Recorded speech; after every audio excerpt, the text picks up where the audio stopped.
Let's start one of the best events in the life of Sash Marina School, the speaking tournament, which this year has a format of the Turncoat Event. Speaking is one of the most important skills. Communication, as we talked with all of you, is one of the most important things humanity possesses. It's extremely important to speak up, to listen, and to communicate. And the way we're doing the speaking event this year is also, it's new, but it's extremely valuable and important because you are looking at very important things from both sides. You are learning to evaluate your own point of view and the point of view of the other side. And you are learning to contrast, to compare, and to make your conclusions. A skill that will help you not only today, but that will help you throughout your life, in your work, in your life, in talking to people. So let's start. I'd like everyone to please stand up. Yes. And now sit down. Sit down. No one even questioned why I asked you to do that. This is how fate works. Pretty much, if some of you even didn't want to stand up, you did. And this is the interesting thing about it. Fate is believed to be this mysterious force, right? It guides you through life. Also, some people think it's sort of this holy text. However, we live in the 21st century. So, clearly there is no mystery or religion, maybe. So let's think of it as sort of a system. And while I was on vacation doing very interesting stuff such as maths, I thought of a system for fate. However, I decided to throw it away because it's way too boring. So let's think about cards. If life is a game, then fate would be your opponent, your ally, your host, and your judge. So let's take a deck of cards, for instance, and think of 4 main aspects of life in general. Let's think of, say, the Ace of Spades as the world. When you're born at a certain time period. If you're born in 1920s, you don't really have a choice in the matter. You experience the market crash of 1929, you experience World War II, and probably a lot of bad things along the way. So that's one thing that fate might throw at you. Second thing would be money, represented by diamond. For instance, here it is. Jeez, diamond. You can be poor, you can be rich, but this is one of the aspects that can be sort of changed. You can work hard, earn a bunch of money, become Jeff Bezos and fly to space. However, once again, fate has their hands all over that thing. 1929, once again, people were rich, people were living the high life, until it all crashed and burned. Did fate do that? You can be rest assured. That's another thing, clothes. It's your family, your friends. As you may think that, surely I have control over that too, right? I talk to my family, I talk to my friends, I build friendships, bonds, etc. You know, my cat likes me, everything's great. However, once again, don't control their lives. They can one day decide to move out, or find a new job abroad, or, well, something might happen to them as well. Fate has their filthy hands all over your life. All over every single card in your hand. Except one. Hearts. Hearts would be your soul. I know it's a bit of an old-fashioned word, obviously. Soul, your inner beauty or whatever. But what I mean by soul, once again, we're in the 21st century, it's all of you. Your body, your psyche, your principles, your morals, maybe even your character, some perhaps mental disorders. You, as a person, is hearts. Thanks for laughing, by the way. So, yeah, it's you. And say you play a game of life, right? And life will be your first opponent, right? You go to school, right? First grade. Life may throw a bunch of stuff at you. You forgot your homework, forgot your pencil, forgot your notebooks, etc., etc. Being bullied. A bunch of stuff may happen. And fate is responsible for it. You will hate your life, I can assure you. On the first day of school, you either cry or happy. There is no in between. So you can go to middle grade, high school, etc. Once again, fate will throw stuff at you. You hate it.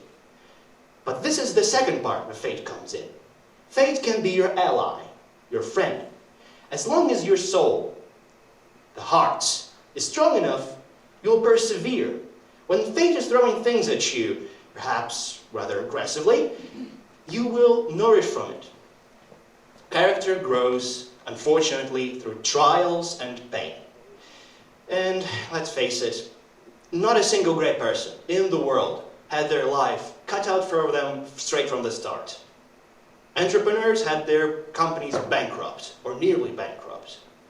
Scientists were hitting their head against the wall for decades just to find a simple formula. These things are thrown by life at you so it can become your ally. But let's not forget about those other two, the host and the judge. Fate will judge you. And by judge, obviously I mean rules. Life has a lot of unspoken rules, right? So if I were to come up to someone and punch someone in the face, that would be quite unspoken for, right? So this is what I mean by judge.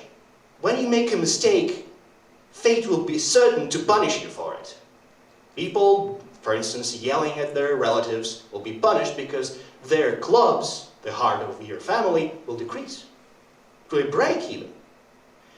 If you, for instance, rob a bank, well, you might get a bunch of diamonds, you might be rich. Once again, the rest might fall down, even your hearts for that matter, since your moral status has decreased. Fate is, frankly, a harsh judge. It will throw everything at you, it will not be very kind. However, it is kind in one particular scenario, when it's being the host, when it's welcoming into existence. It may give you a bunch of stuff, or your family most of the time. There are obviously orphans and people who don't get that, but surely there are other things. It may give you some funds, it may even allow you to win a lottery perhaps. There are people winning lotteries all the time. However, have you seen anyone actually win a lottery and become successful afterwards? Most people get drunk, right? That's due to the fact that their hearts are bad. And this is where we turn to that crucial card. Hearts. It's you. It's me. It's you, also all of you. It's everyone, okay? It's the only heart you can actually change. If you try hard enough, if you realize, okay, I'm a terrible person. I'm 3 of hearts, okay? I didn't achieve much. I'm a terrible human. Look at yourself in the mirror, say that out loud, and try to change yourself. Once again, I ask you to all stand up and sit down. You didn't even question it. When you make a decision, start questioning yourself. Why did I do that? Some random guy came on stage, asked me to stand up. Why did I do that? Right? Ask that question to yourself repeatedly. Who am I? What am I doing here? What am I? Ask that question. And I can assure you, by the end of time, you might as well become a joker instead of some flimsy 3 of hearts. Thank you. I promise. Well, everything around us is produced by someone, somewhere. In general, we focus on the price and quality of a product rather than how it's produced. A lot of companies use this to their advantage in order to preserve their reputation, creating an inner world of sorts. A lot of consumers don't bother to look beyond that bubble. And, here's an example. Hi, I'm James. I'm 30 years old and I'm an engineer. I want to live my life to the fullest and enjoy every moment of it. But I constantly have to worry about money. So I try to save as much money as I can. But it also affects my job and, how I get money in the first place. Huh? Aha! That's exactly what I planned. I'm a massive corporation and I make pretty much everything that you see. Is that a pen you're holding? Oh, I made that. That chair you're sitting on? I made all of that. And sure, maybe my means of manufacturing aren't very ethical, but you still buy what I produce, don't you? I make the entire world go round. I discover, I create, I innovate. I wouldn't be so sure if I were you, massive corporation. I am a much smaller but more ethical business, and I have the same number of customers as you. Although my products are more expensive and harder to... What's What's wrong with you, small business? Although my products are harder to find and are expensive, they are better quality. At least I treat my workers well and care about the environment. Although I don't make the world go round, I do make it better. So, James, who will you pick? Well, I'm afraid that I can't afford to buy from a small business at the moment, but I'll be sure to tell my friends about you. As for you, Mr. Corporation, you need to change for the better. Nowadays, especially with the pandemic, we need to reconsider our work ethics and values, making sure that our workers can take breaks and get paid sufficiently. So, in conclusion, people shouldn't just focus on the outside, like the price and quality of a product, but also on the inside of it, such as how it's produced. It is also important to understand the difference between how a massive corporation manufactures products versus a smaller business. So if there is a small business that you really like, you can support it by telling your friends about them or talking about them on social media. And if you notice that a massive corporation is doing something in an unfair and unjustified way, don't ignore it and spread the word. By doing so, you help make the world a better place, little by little. Thanks, guys. Thank you.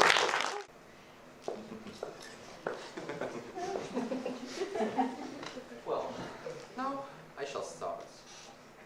Humans are funny beings. Oh yes, they are for sure. And there is one huge reason for this. Conflicts. Well, what are those conflicts? How can we describe a conflict? You will not believe it. A typical conflict is two kids, or two bunches of kids, trying to capture the winning spots in the game of musical chairs. Of course, everyone considers themselves the only one deserving victory, but in the end, the winning spot is captured by the mightiest, or the wisest, or the sneakiest, or is literally left empty. Now, let us take a look at how we divide the final seat. For any conflict, there are two possible outcomes: the win-lose and the win-win, or possibly the lose-lose situation. Of course, the most usual situation is when the worthiest kid grabs the final chair and gains the title of the winner, with possible privileges depending on the type of conflict. A friendly argument? You're right. So you're considered smart. A fight? You may possibly get some money from the victim. A war? Lands, trade routes, riches, and possible privileges from other countries. No matter what kind of conflict there is, we have a kid in the chair who may have an absolute advantage but is totally blinded by his victory, and the loser who may push the winner of the chair and grab the victory. Seems unfair, but oh well, they're kids. These egoistical beings only think about being superior over everyone. All in all, we have the loser, buried in despair and willing for revenge, and the winner, bathing in glory and clueless about the entire world except for himself.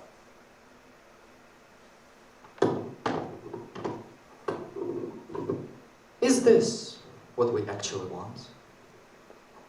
That's the moment when we turn the coats. Let us take a look at another situation when two kids decide to share the same chair or to not take it at all. As a wise quote states, both is good. Both outcomes unite the kids, no matter if the result is victory or loss, with the goal of future success. Ironically, both ways share the same disadvantage: a certain level of distrust among the union participants. You see, They may support each other now, but such companions may take the entire advantage from a conflict and leave you with nothing.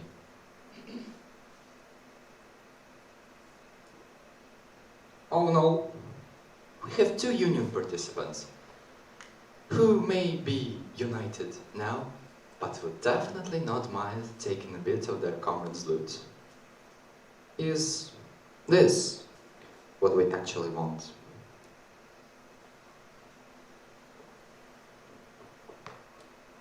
So, what do we have? In the world of kids, we can never get anything.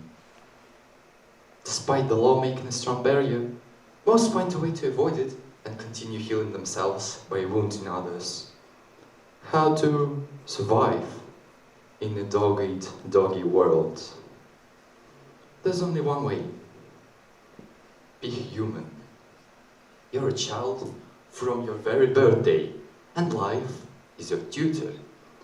As you're going through your life, another being, far more rational and disciplined, grows inside you.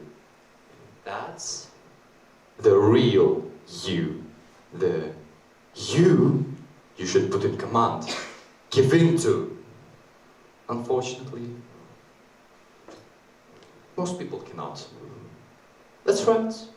Their inner you stays dormant, while their inner child turns them into a being devoid of humanity.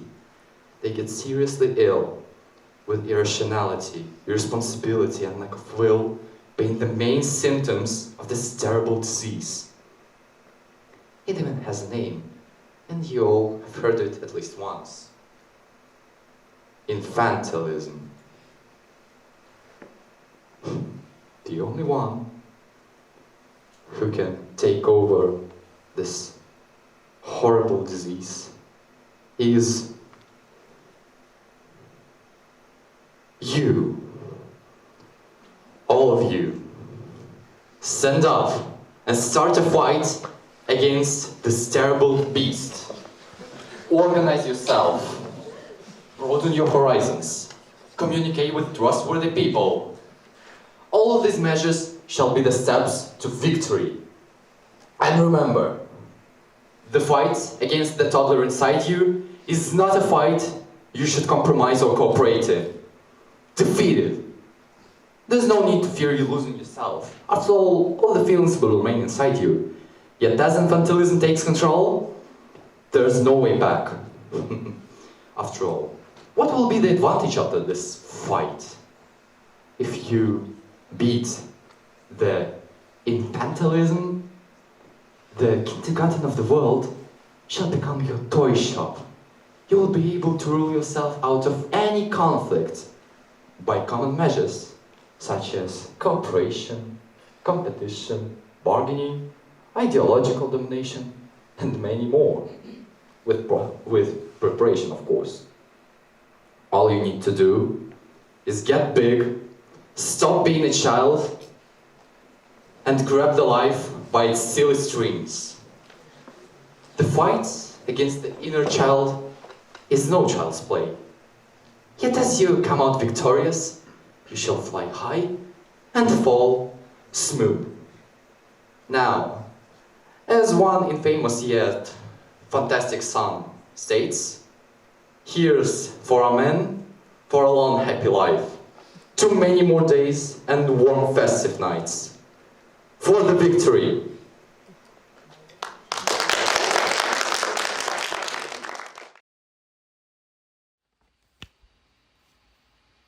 Oh, hi there. So, today I'm going to tell you about real world versus virtual world. Let's start. The term virtual world was first used by the Roman naturalist Pliny the Elder, long before the invention of computers and the World Wide Web. Even back then, the concept of a simulated world seemed possible to the human mind. But with Mark Zuckerberg rebranding Facebook to Meta, as well as him announcing that the company is going to fully commit to developing a metaverse, it seems that the days of us fully living in a virtual world, just like in dystopian sci-fi movies, aren't too far in the future. Okay, so what is a metaverse? A metaverse is a network of 3D virtual worlds focused on social connection. This term is quite vague as of right now and covers a broad range of technology being developed. But the most advanced version of it means that you'll be able to fully immerse yourself into a digital world close to ours with a VR headset and different sensors. But the metaverse certainly has its cons, at least as of right now. Information privacy is an area of concern for metaverses because related companies will likely collect users' personal information through interactions and biometric data.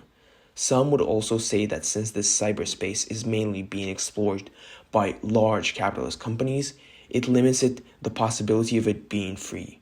Now, there is no certainty about laws in the metaverse, and those creating the space and making us transition there could possibly be making a sort of lab with a strict totalitarian regime. Despite all of the pros and cons of technology, you can't really change the way how we live. Humans were meant to live in the real world, see with their eyes, feel with their receptors, and interact with each other in person. These are all natural experiences that are really important to our psyche. In fact, it makes more sense on a hormonal level. For example, let's take dopamine. Dopamine is a hormone that gets naturally produced in our body when it feels like we're expecting a reward. It also makes us feel pleasure, satisfaction, and motivation.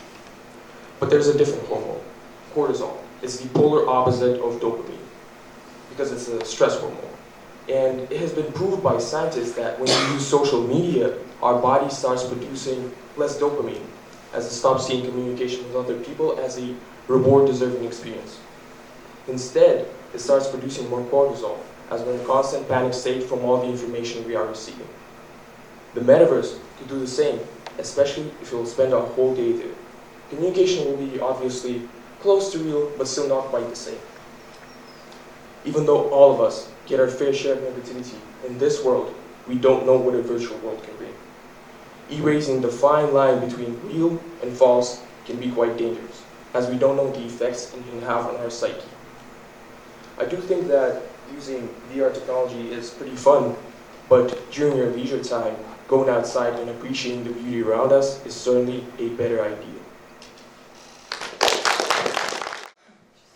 I was sleeping for only 2 hours. I love I'm bananas. intolerant. I am. I'm offended. Communication or personal focus? What is more profitable? Well, I have my own story on this topic, and I hope some of my reasoning will be useful for you too. All started from birth.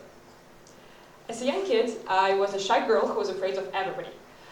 I thought that I was too different, less talkative, less active. However, already at that time, I understood communication is useful. So I tried to join that suspicious and complicated group, people. And I was right. Communication has brought me lots of benefits. People can help you to solve a problem easier and quicker than you struggling alone. My homework, for instance, was being completed faster. Besides, I think everyone will agree that it's great to gossip with your friends about a bad boy that offended you. And then maybe some of your gossip helpers will show you the points of view of the boy, and you might make up.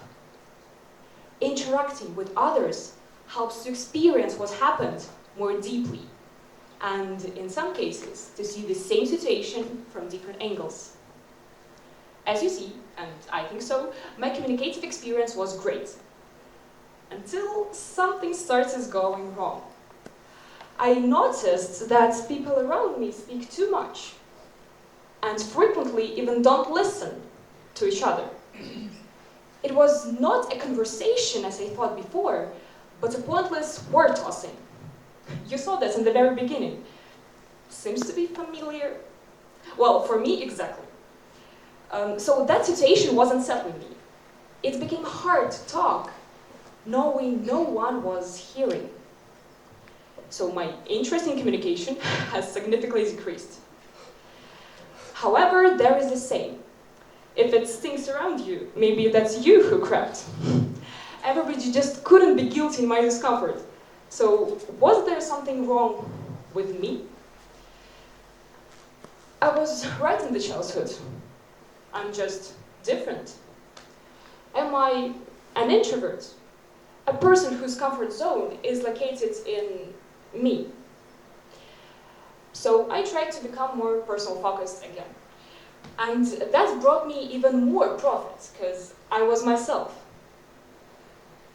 I think I had got more free time, as I was not spending hours on pointless dialogues. And I have become more independent. I started forming my own opinions, not relying on others.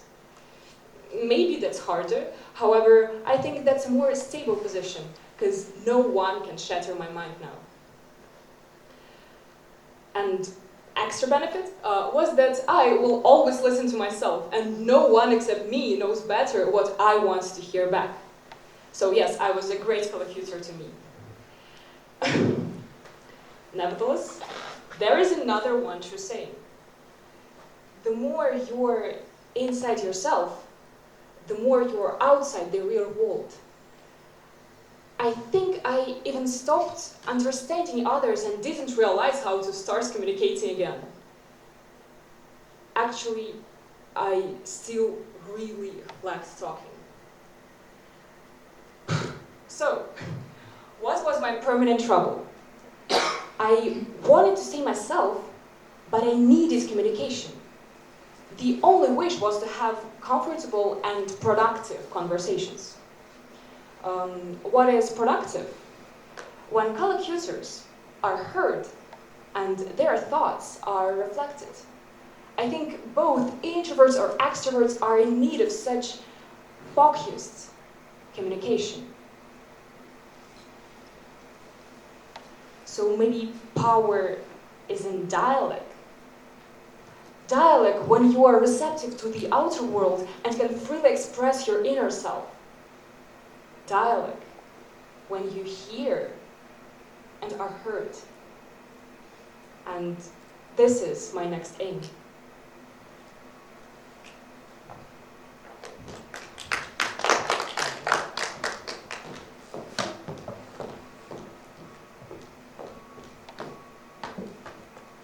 I was sleeping for only 2 hours. Oh, that's unpleasant. I can offer you a banana. I heard they can help you to wake up.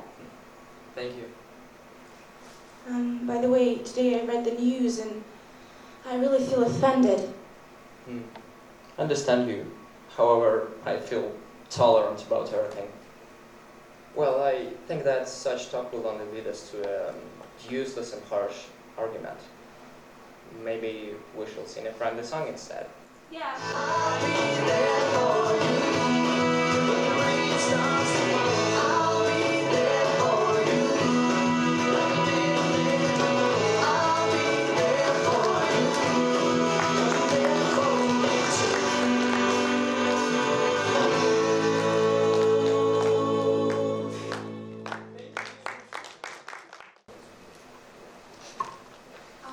Hello everyone, I'm Anna, and now I would like to talk about commercial and avant-garde cinematography. The history begins in the distant past, in 1895, when Auguste and Louis Lumière demonstrated workers living in the Lumière factory. It was the very first step in the art of cinema. After a while, filmmakers understood that people enjoy watching such moving pictures. Now, let's fly back to our time. Cinematography today is a big industry. And first of all, it influences an outer world because it's a big economic sector which brings huge profits. Everything is aimed at satisfying the average wishes of the majority of society. Second of all, when we talk about commercial cinematography, we talk about a big group of professionals. They all know what to do and how to do it in a good way. Studios make a good blockbuster, and people from all over the world will see it, as it was created for a large target audience. There are some special techniques, cliché, and stamps that studios use. because the majority of society have some certain expectations and studios already know them. Because this well-worn way gives viewers pleasure. However, commercial cinematography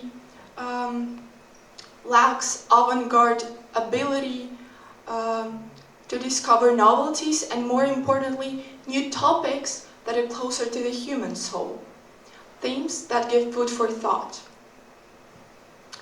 Avant-garde contrasts with the classical mode of filmmaking. It's a personal form of film practice, and films tend to be made by individuals. Therefore, they portray the inner world of the author. Authors are trying to break traditional way of filmmaking, and they experiment with cinematic techniques.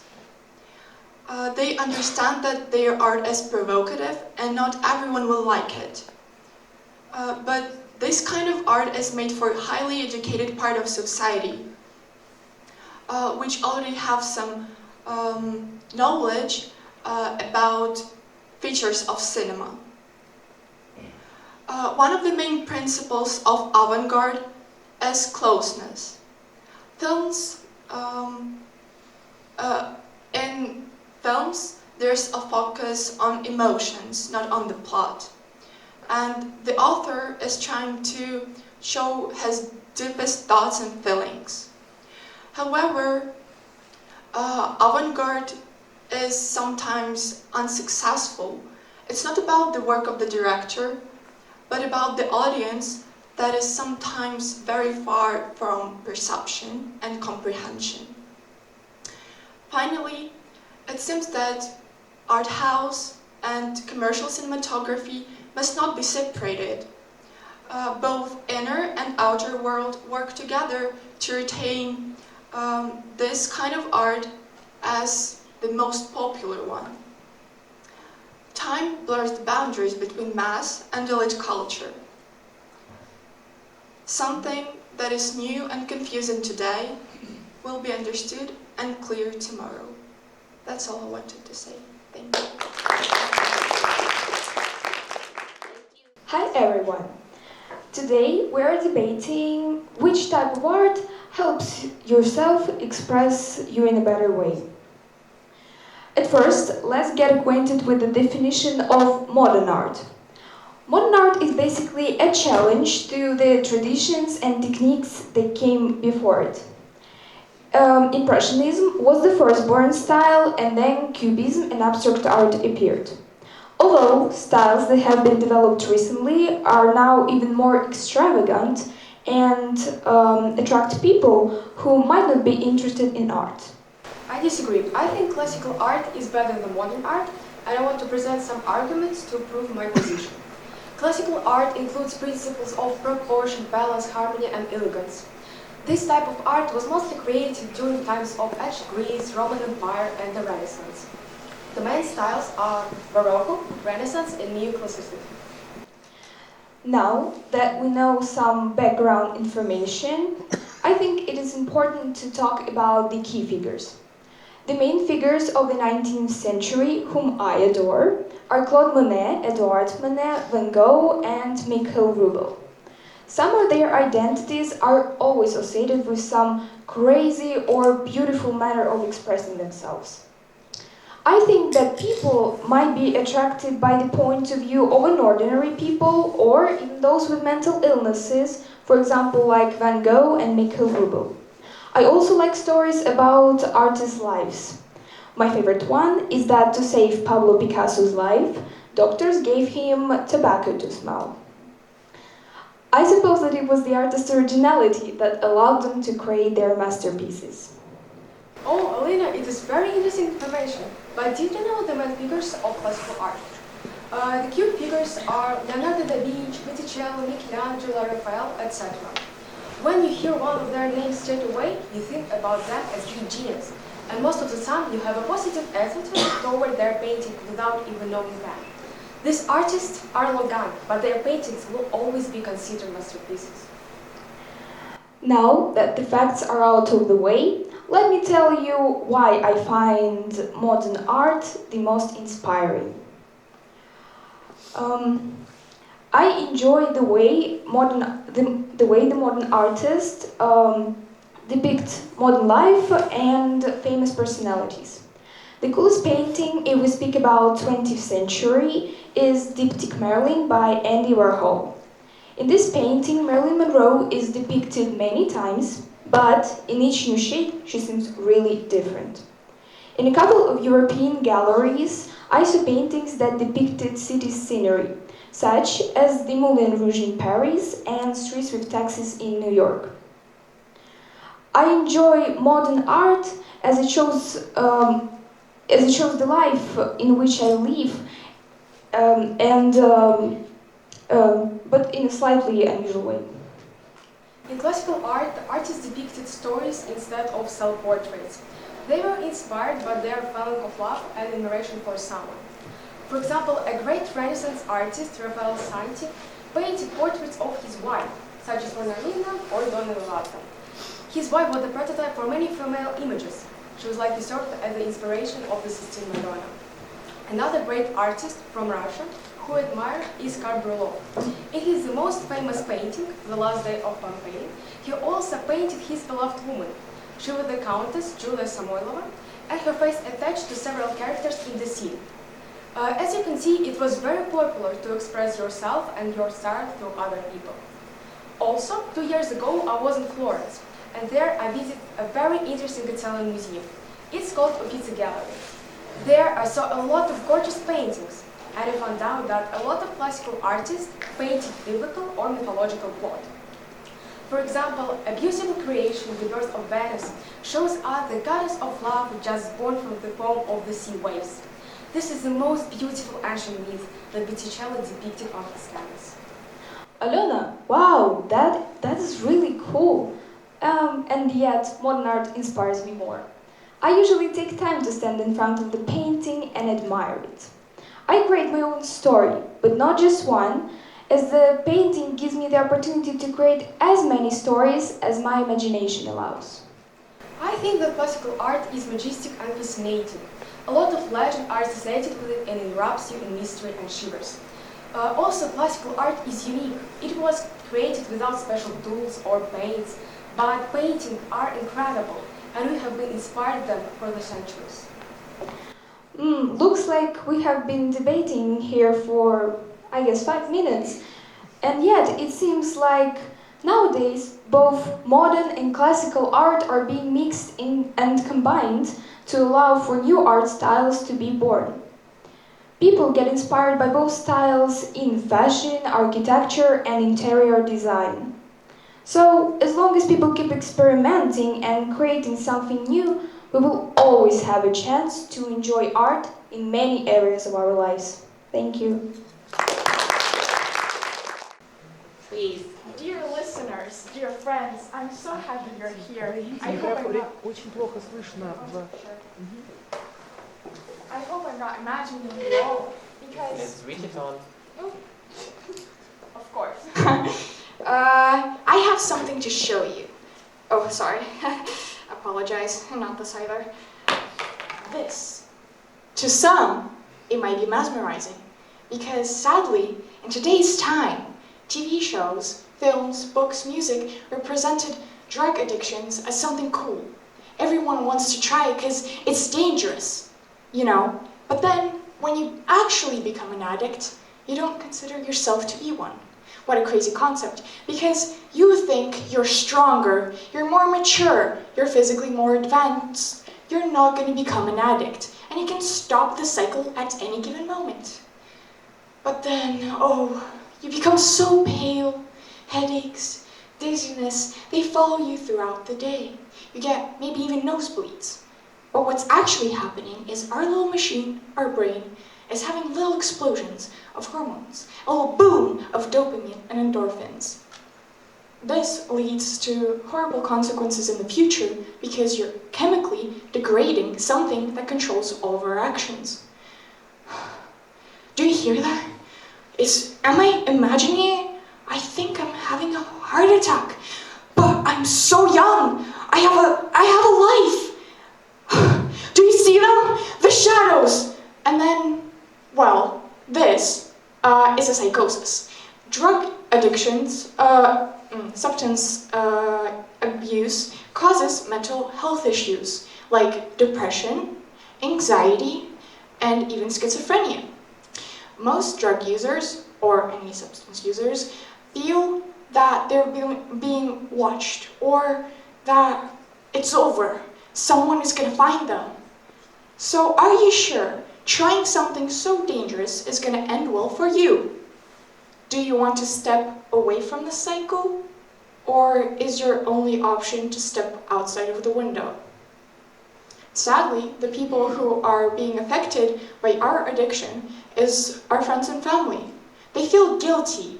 They feel that they've messed something up. That one day they turned their back on you and now you became an addict. But it's not a one-day action. It happens over time. Addictions become more severe, and so are the consequences. The younger siblings might even say that, oh, my sibling is so cool. He gets all the attention. I want that too. The trust in the relationship falls apart. So, are you sure trying out something so horrible is worthy of all the consequences? Thank you. Good day.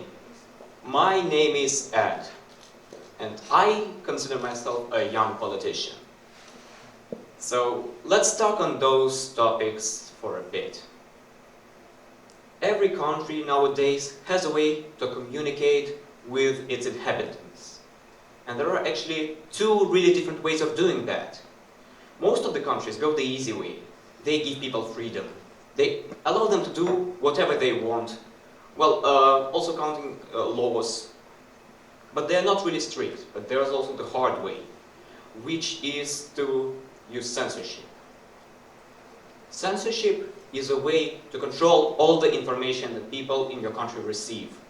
Thus, control them and what they think.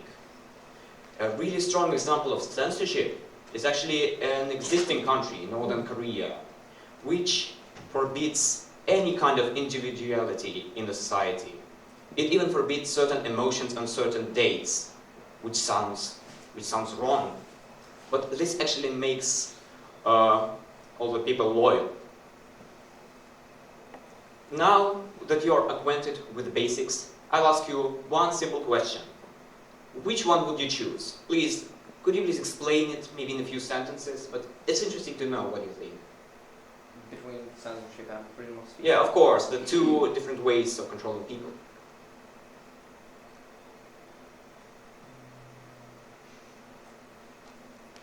Yeah, Michelle? I think that complete freedom of speech is not a cure, and I think that every society and every country, every government needs some rules of freedom. So I think I'm talking not about strict censorship, but I am pro-censorship. Exactly, I agree with that.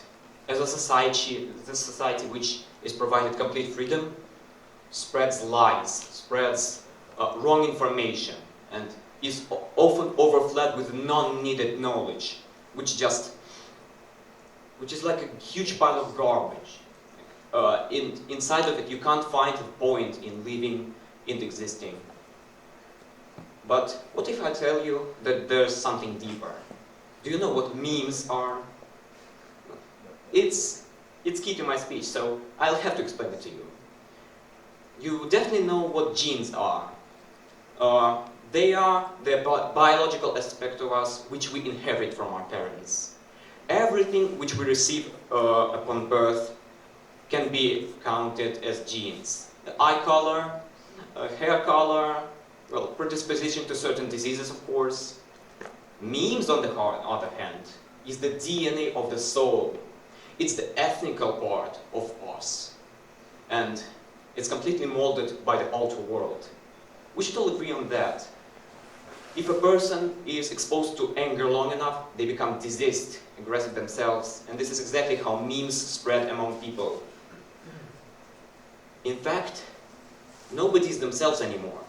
We are just a group of memes and ideas which were given to us by somebody. It doesn't matter who gave them. Other people, the country itself. We're all still the same. We're controlled by something greater. And I don't think that's right. It completely destroys us as a person. It makes us easy to mold by something from the outer world. We can't escape this influence, as the entire world at this point is controlled by social networks, social media, everything we hear. Is there actually a way to fix this problem nowadays? Sadly, I don't think there is a simple way. Only future will tell. But that's where my idea comes. I have a dream that one day every person in every nation will be able to control their own destiny. We will become the land of the truly free. A nation controlled by people, not committee. Where power and justice are back where they belong. In the hands of us, of the people. In such a country, people will do what they think is right. They'll work, they'll fight their own wars for not what they think is right. Oh, for what they think is right. Not for money, not for oil, not for ideas that they don't understand because they haven't been explained to them by others. In such a world, only the righteous will succeed. And this is the way it should be. My name is Chloe, and I don't really know how to tell you about the rabbit hole without accidentally inviting you into it. So, let it be a love story, right? Everybody enjoys them, yeah? But this is a love story about my friends who betrayed me, about how I betray myself, and by my example. Today I want to show you that you're not alone. My favorite phrase is the external reflects the internal. So if you, dear audience, want to change something in your life, start with yourself. Understand one thing, there are no bad people around us. There are lost ones. But remember that no one but they can help themselves to find the right path, be happy, and change something. So, beauty, right? There's so many definitions of beauty, like a combination of figures, complexion, to please the aesthetic senses, yes, but the main thing that there are two types of beauty, the inner one and the physical one. What catches your eye when you see someone for the first time? Personally, me, it's their appearance. So physical beauty is described as someone's appearance, figure, complexion. But people who have inner beauty radiate love, strength, power, and hope in their life. You need to know that the inner beauty of women will always be stronger than the physical one. But again, what do everybody notice first? Okay, a situation. A boy meets two girls. A basic one, yeah, maybe I have inner beauty, but I'm a basic one. And his idol, the beautiful one. So who do you think he will talk to first? Well, yeah, we don't know, but I believe that the beautiful one. That's the thing. You can't see the inner beauty without the outer one. Not loving yourself provokes rejection of your appearance. Arguably, today's beauty standards say that women are expected to wear makeup, maybe some hats, go to the gym, be slim and be young, and I know such girl. Yeah, I know her. Well, she cried every night because of a boy for whom she wasn't beautiful enough. Well, she spent all her money on cosmetics. Well, she killed all her free time at the gym to see the thigh gaps. I know her. And you know her too. Today her name is written on the stage. Yep, that's me in January 22. But I'm different now. Yeah, I'm different now, of course. I'm standing here and saying that the main beauty, right? Funny, isn't it? But the only thing I can say to myself that body, dear body, I'm so sorry that I can't memorize the amount of calories which I ate today on breakfast. Our bodies deserve more than be word-turned and collateral, or from this, as a pathetic muse to say, I only know how to exist when I want it. Girls like me, we're hardly ever wanted. I'm different now, I changed. I said I'm ill, they said no, you're an inspiration, because the anorexia was the most interesting thing about me. But I'm different, I changed, of course. I don't want to be sad, perpetually waiting by the phone for someone to pick me and tell me that I did good. I did good, because I said I did good. I'm more than my waistline. I'm no less valuable as a size XS or XL. I'm different, I changed, and this is wisdom. Thank you. My topic is music for the inner and outer world. My name is Peter Nick and I'm a musician. Please, no. Yeah. Every musician addresses the same question to himself. Why do I play music? In order to become rich and famous, or be honest to myself and play what I want? The main goal that I have for myself... Oh, 1 second. Yeah. Yes. The main goal that I have for myself is to understand what to choose. To play music that is popular among the public, or to play what I want. When I consider playing music as a future job, I eventually recall the phrase of Henry Ford. The best job is a high-paid hobby. But is everything that simple? Firstly, 1 second. Yes. Firstly, I will analyze the concept of playing music for public. We have all heard of such bands like the Beatles, the Rolling Stones, or more modern ones like the Imagine Dragons and the Arctic Monkeys. How did they achieve such goals? They have always occupied the top charts. They have always been on demand. But how did they achieve such goals? Thousands of musicians have asked themselves only one question. Will I have a chance to become that popular? Probably yes. Yes, 1 second. Primarily, I'd like to talk about all the disadvantages of this hard and tough way. Despite the fact that you'll most likely play music in the pop genre, the competition will be very hard, because there is a huge number of dedicated and inspired artists like you, and you. Not you, you. Yes. Also, it's all this business, all this music is based on the cruel business. The huge number of sleepless nights, tours will accompany you till the end of your journey. And all in all, always remember to minimize your mistakes so all your efforts won't go down the drain. Yes, now let's talk about all the advantages of this hard and tough way, or maybe not that hard and not that tough. It will all start when you'll find a good manager for your band. He will help to promote your music and to make profit from it. And then you'll have an almost sweet life. You'll be invited to special events, you'll have a huge fan base, and all in all that is just fame recognition. The main thing is to remain yourself, because some career troubles may appear. Now, let's talk about music for the inner world. Yeah, there are some kind of musicians who don't need fame or money. They just need the emotion they experience while staying on stage. Like while staying on stage. I consider myself one of them. Firstly, let's talk about all the advantages of this hard, maybe not that hard way. The main thing is that you are not restricted by the current trends or public. You can play music in any genre you want. The another important thing is the audience itself.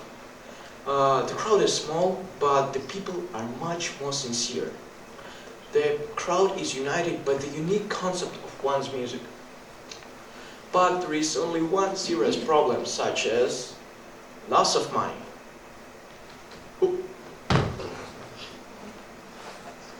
Yes, to sum it all up, I want to say that if you want to play music, you have to realize your goals. That determines your future career. And all in all, remember that you can always find your own way to make your dreams come true.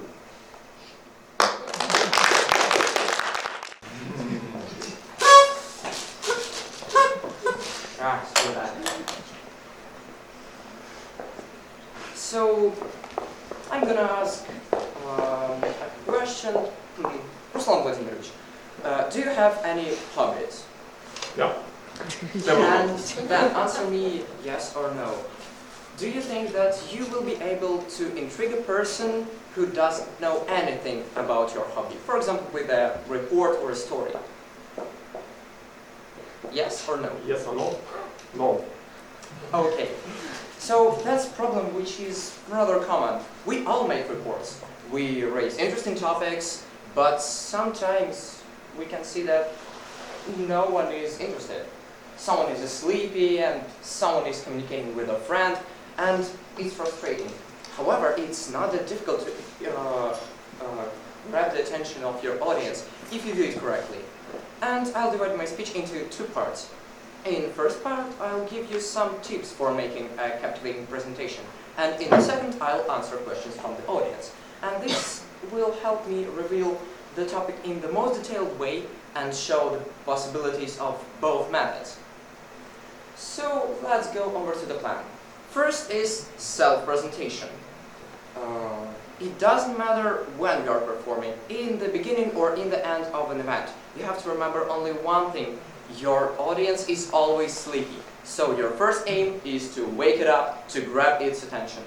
And you have only 10 or 15 seconds to do that. So when you do this correctly, you either have the audience or completely lose its attention. Second is approach. Yeah. All people are interested in new, captivating ways. So your topic can be absolutely different, but if you present it in a way that no one expects, people will appreciate and share their thoughts with you. All in all, in fact, all people are interested in relevant ideas, and they will share your thoughts if you encourage them, and it is not difficult at all. And third is,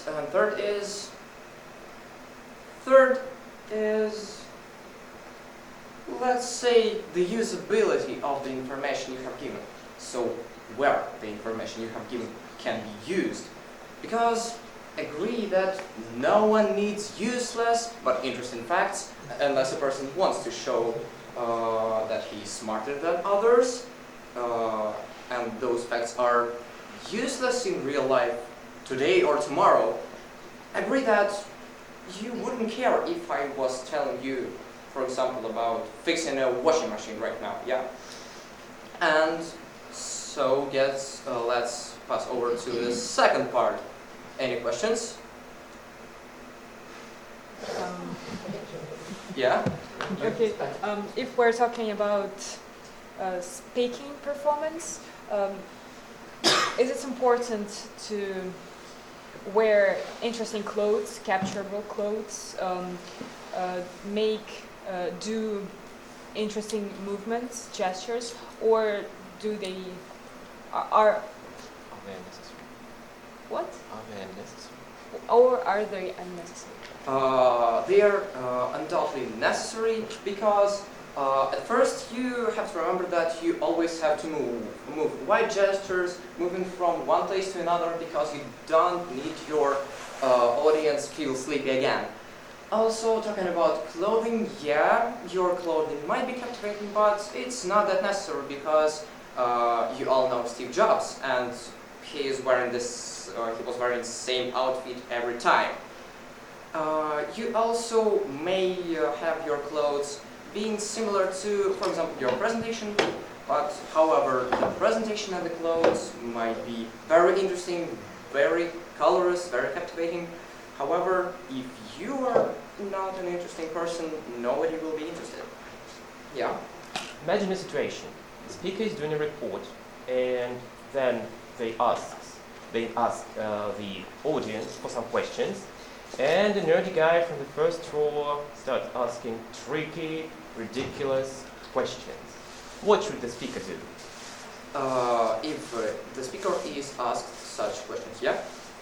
The speaker should definitely answer. You can answer with the rhetorical question, you can answer with a joke, you can answer with a normal answer.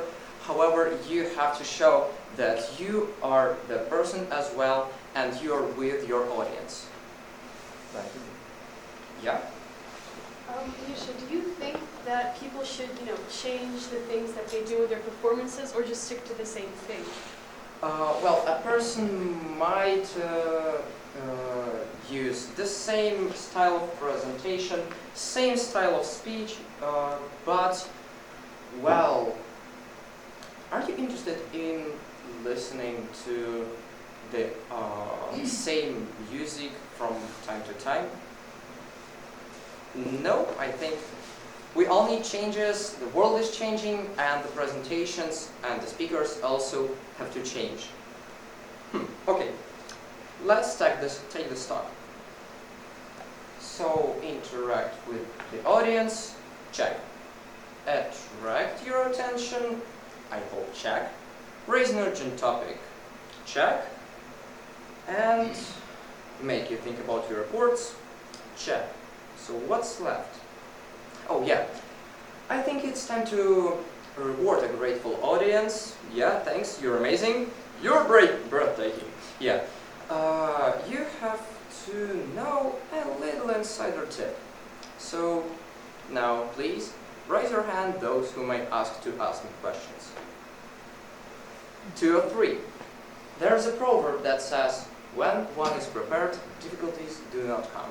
And that's how I wanted to show how the presentation, the substance, and a little of cunning being completely different together make a great effect while being separated. Thank you. Now we would like to tell you about a classic versus modern art. We will start off with the classic art. Nowadays, we consider classic art as something ordinary. We don't try to understand it, but just consider it as something beautiful by default. But there are usually a lot of hidden meanings behind paintings, classic music, and other art objects, as well as the reasons why they are so beautiful. But they don't reveal themselves immediately. Let's start off with the paintings. Hidden meanings allow us to see a painting from a different point of view. Let's take a look at the painting Café Thérèse at Night by Vincent van Gogh. It seems to be pretty basic at the first glance.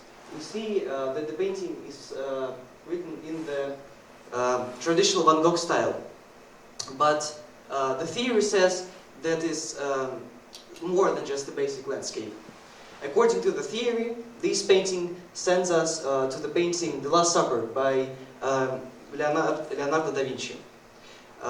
If we look at the picture more closely, we can see a tall man standing in the middle of the terrace and 12 people around him. In fact, these are 12 disciples and Jesus in the middle. Moreover, we can see a lot of hidden crosses in the paintings, and in addition, the fact that Van Gogh was very religious also proves this theory. I think that there are no doubts that paintings of the Renaissance era are a true masterpiece. But how did masters achieve such perfection? Well, a true masterpiece is usually a combination of multiple elements. A lot of artists were using their special and secret techniques, some of which we don't know till these days. However, now I would like to tell you about one of them, the golden ratio. The golden ratio is considered to be the perfect balance between the numbers. It was discovered during the Renaissance era, as well as its graphic. Its graphic was later used in art, so in this picture you can see that Leonardo da Vinci used the golden ratio to create the perfect proportion of Mona Lisa's face in the painting La Gioconda. And now I would like to tell you about the classical music, but to start off I would like you to listen to a composition, La Campanella by Ferenc Liszt.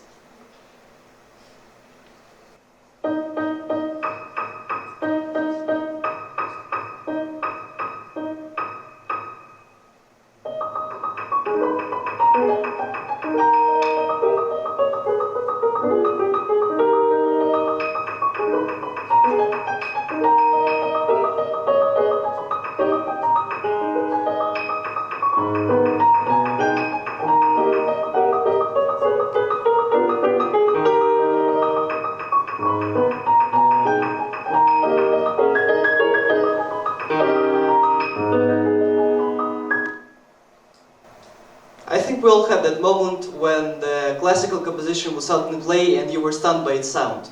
But what is so special about classical music that it makes us feel such strong emotions? Well, there are different reasons. On the one hand, some compositions may amaze the listener by its simplicity and clarity. For example, Third Liszt by Beethoven. It amazes the listener by its simple melody, but very emotional melody. It uses high notes to express the emotions better. On the other hand, some compositions may fascinate the listener by its complicated structure. For example, La Campanella by Ferenc Liszt. It is considered to be the second complex composition of all his masterpieces.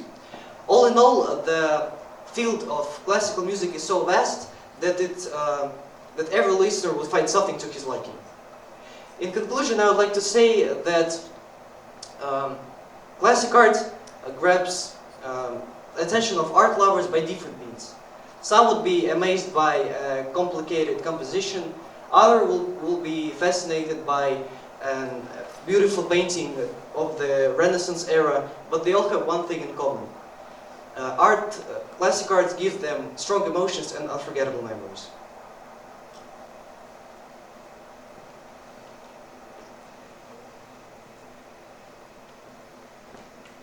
Modernism is a trend in art, characterized by the denial of predecessors, destruction of established traditional ideas, forms, genres, and the search for new ways of perceiving them.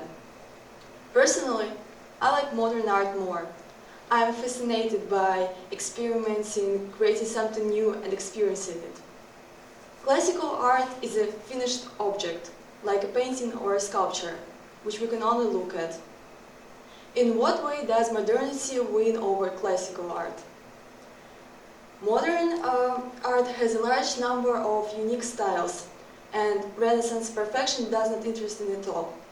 Each artist, in fact, has his or her own style, so there is much more diversity than in classical art. In my opinion, modern art is easier to comprehend. It is not necessary to understand it completely. You can only look and feel the color installations of James Turrell. But in classical art, you need to know so many information. For example, the mythology of antique, Roman history, biblical stories, mentality of people in the past, and much, much more.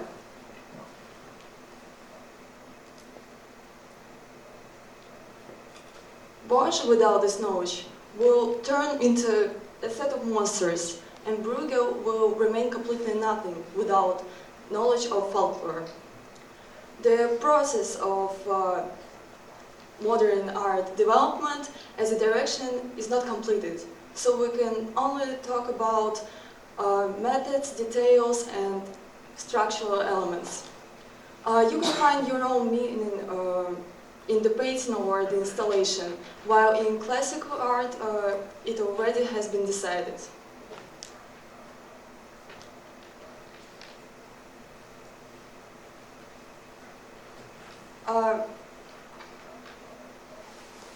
Classical art is mostly material art, while modern art sometimes doesn't have object itself.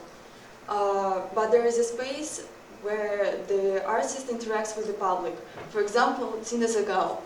The very work of art in this case is communication between people. It is really interesting to watch all of this and more exciting to become a part of this. Thank you for your attention.